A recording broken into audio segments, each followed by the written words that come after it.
வணக்கம் நண்பா, நாம இன்னைக்கு இந்த வீடியோல பார்க்க போறது விஸ்வநாதன் அண்ட் சன்ஸ் இந்த படத்தோட மூவி ரிவ்யூ தான் பார்க்க போறோம். இந்த படத்தோட ஒன்லைன் எடுத்துக்கிட்டீங்கன்னா, சூர்யா ரொம்ப வருஷமா கல்யாணமே ஆகாம ஏஜ் 40 தாண்டி போயிட்டு இருக்கிறாரு.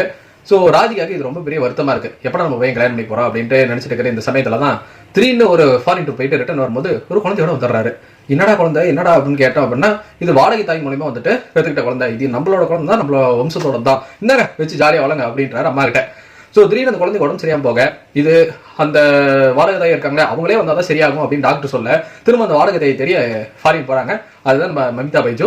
ஸோ அவங்களை திரும்ப அங்கிருந்து இங்கே கூட்டிட்டு வந்ததுக்கு அப்புறம் என்னென்ன நிகழ்வு நடந்தது, சூர்யா அதுக்கப்புறமேட்டே மமிதா பைஜை கல்யாணம் பண்ணாரு அப்படிங்கிறத படத்தோட நீதி கதையை அமைச்சிருந்தாங்க. ஸோ இந்த படத்தோட திரைக்கதை அப்படிங்கிறத வெங்கட் பிரபு ரொம்ப ஃபன்னா வந்துட்டு ஹேண்டில் பண்ணியிருக்காரு. அதெல்லாம் லைட்டா ஃபேமிலி எமோஷன்ஸ் இதெல்லாம் வந்துட்டு பிளெண்ட் பண்ணியிருக்காரு.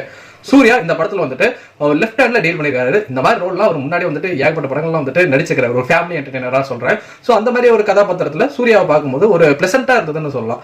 இதுக்கு அடுத்தது படத்தோட மெயின் பில்லர் அப்படிங்கிறது ராதிகாவும் மமிதா பைஜும் தான். ரெண்டு பேரும் வந்துட்டு வர காம்போ சீன்ஸ் எல்லாமே ரொம்ப சூப்பரா இருந்தது. எதுவுமே வந்துட்டு ரசிக்கும்படியே இல்லைன்னு சொல்லவே முடியல. முக்கியமா மமிதா பைஜு ஸோ அவங்களோட அந்த ஒரு ஆட்டிடியூட், ஒரு செட்டில் ஒரு ஃபன்னா வந்துட்டு பண்ணியிருக்கிறது அவ்வளவு சூப்பரா இருந்ததுன்னு சொல்லலாம். திரும்ப திரும்ப பார்க்கலாம் அப்படிங்கிற மாதிரி மமிதா பைஜோட கேரக்டரைசேஷன் அது அவ்வளவு அழகா வந்துட்டு ஃபுல்லா பண்ணியிருந்தாங்க. இதை தவிர்த்து படத்துல வந்திருக்கிற எல்லாருமே அவங்களுக்கு கொடுக்கப்பட்ட வேலையை சிறப்பாகவே பண்ணிருக்காங்கன்னு சொல்லலாம். படத்தோட ஃபர்ஸ்ட் ஹாஃப் எடுத்துக்கிட்டீங்கன்னா ரொம்ப நீட்டான ஃபர்ஸ்ட் ஹாஃப், அங்கங்க ஃபன் ஃபில்ட் மூமெண்ட் அமைச்சு ரொம்ப சூப்பரா வந்துட்டு கொண்டு போய் நிறுத்திட்டாங்க. படத்தோட செகண்ட் ஹாஃப் ஆரம்பிக்கும் போது தான் மமிதா பைஜு ஒரு போராட்டத்தில் இருக்கிறாங்க. அதுக்கப்புறமேட்டு த்ரூ அவுட் வந்து பாத்தீங்கன்னா சில இடத்துல காமெடி ஒர்க் அவுட் ஆகுது, பல இடத்துல வந்துட்டு ரொம்ப போரிங்கா ஒரு டைரிங்கா இருந்த ஒரு ஃபீல் வந்துட்டு தடுக்கவே வந்துட்டு முடியல. ஏன்னா கதைகளும் வேற எங்கேயோ போயிருச்சு. அந்த இடத்துல வந்துட்டு ராதிகாவும் இருக்க மாட்டாங்க, மமிதா பைஜு ஒரு 1/2 இருக்க மாட்டாங்க. அதுக்கப்புறமேட்டு சூர்யா வச்சு வேற ஒரு போர்ஷனுக்கு போறதுனால பெருசா அந்த சீன்ஸ் அப்படியே கட் பண்ணி தூக்கி போட்டோம் அப்படின்னா எங்க நிறுத்தணுமோ அங்க இருந்து திரும்ப ஒரு இடத்துல பேட்ச் பண்ணணும்னு வச்சுக்கோங்களேன், நடுவில் பெருசா நமக்கு அந்த ஜம்ப் அப்படிங்கிறது வந்துட்டு தெரியாம போயிடும். ஸோ அதனால அந்த சீன்ஸ்லாம் வந்துட்டு ஓகே, சூர்யா போறாரு பாக்குறாரு பேசுறாரு அதெல்லாம் நல்லா தான் இருக்கு. பட் பெருசா வந்துட்டு கதைக்கு கனெக்ட் ஆகாம வந்துட்டு போயிருச்சு. செகண்ட் ஹாஃப் கொஞ்சம் வீக்கா இருந்தது. த்ரூ அவுட் கிளைமேக்ஸ் எனக்கு இன்னும் கொஞ்சம் பெட்டரா இருந்திருக்கலாம். அவங்க எப்படி இருந்தாலும் என்ன நடக்க போகுது நமக்கு தெரிஞ்ச விஷயம் தான், அது இன்னும் கொஞ்சம் வந்துட்டு எலிவேட் பண்ணி சொல்லிருக்கலாம் அப்படிங்கிறது என்னோட எண்ணமா இருந்து ரொம்ப சிம்பிளா முடிச்சாங்க அப்படிங்கிறதுமே வந்துட்டு எனக்கு இருந்தது.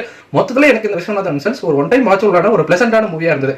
இந்த கன் ஷாட்ஸ் ஃபுல்லா வந்துட்டு நான் போன வாரம் டிசி பார்த்துருந்தேன்னா அந்த படம் நல்லா தான் இருந்தது. அது ஒரு ஜெனர். ஸோ இது வந்துட்டு ஒரு ஃபேமிலி என்டர்டைனர் ஜெனரா வந்துட்டு அமைச்சிருந்தாங்க. ஸோ வெங்கட் பிரபு இந்த மாதிரி ஒரு பிளசண்டான மூவி கொடுத்துருக்காரு. சூர்யா ஃப்ரெண்ட்ஸ் என்ஜாய் பண்ற மாதிரி படத்துல ஒரு 2 ஃபைட் சீன் வச்சிருக்காங்க. அந்த 2 ஃபைட் சீனுக்கான காரணம் ரொம்ப சுமாரா இருந்தது. அந்த ஒரு 2 ஃபைட் சீனையும் கட் பண்ணிட்டா கூட படத்துல வந்துட்டு பெரிய எந்த இடத்துலயும் அதுக்கு அடுத்த சீன் என்ன நடந்திருக்கும் அப்படிங்கிறதுல எந்த கிடையாது. அந்த 2 சீனையும் தூக்கி இருந்தாலும் பெருசா வந்துட்டு வித்தியாசம் இருக்காது. நீங்க வெங்கட் பிரபு தான் இந்த படத்தை டைரக்ஷன் பண்ணிருக்காரு. அவரோட முந்தைய படமான லக்கி பாஸ்கர் நினைப்புல வச்சுட்டு போனீங்கனாலும் ஏமாந்துருவீங்க. சூர்யாவோட முந்தைய பிளாக் பஸ்டர் ஹிட்டான கருப்பு திரைப்படம் மாதிரி இது ஒரு பயங்கரமான ஆக்ஷன் கமர்ஷியலா இருக்கும் நினைச்சு எதிர்பார்த்துட்டு போனீங்கனாலும் அவுட் ஆயிருவீங்க. ரெண்டுமே இல்லாம 2 பேரும் சேர்ந்து டிஃபரெண்டான ஒரு ஃபிளேவர்ல ஒரு படத்தை பிரசன்ட் பண்ணிருக்காங்க. இந்த படம் தாராளமா ஒரு ஒன் டைம் வாட்சபிளான ஒரு ஃபேமிலி என்டர்டைனர் வந்துட்டு அமைச்சிருக்காங்க. நீங்க கூட பார்த்துருந்தீங்க, உங்களுக்கு எப்படி பிடிச்சிருந்தது நம்மளோட கமெண்ட் செக்ஷன்ல தட்டி விட்டுருங்க. நன்றி.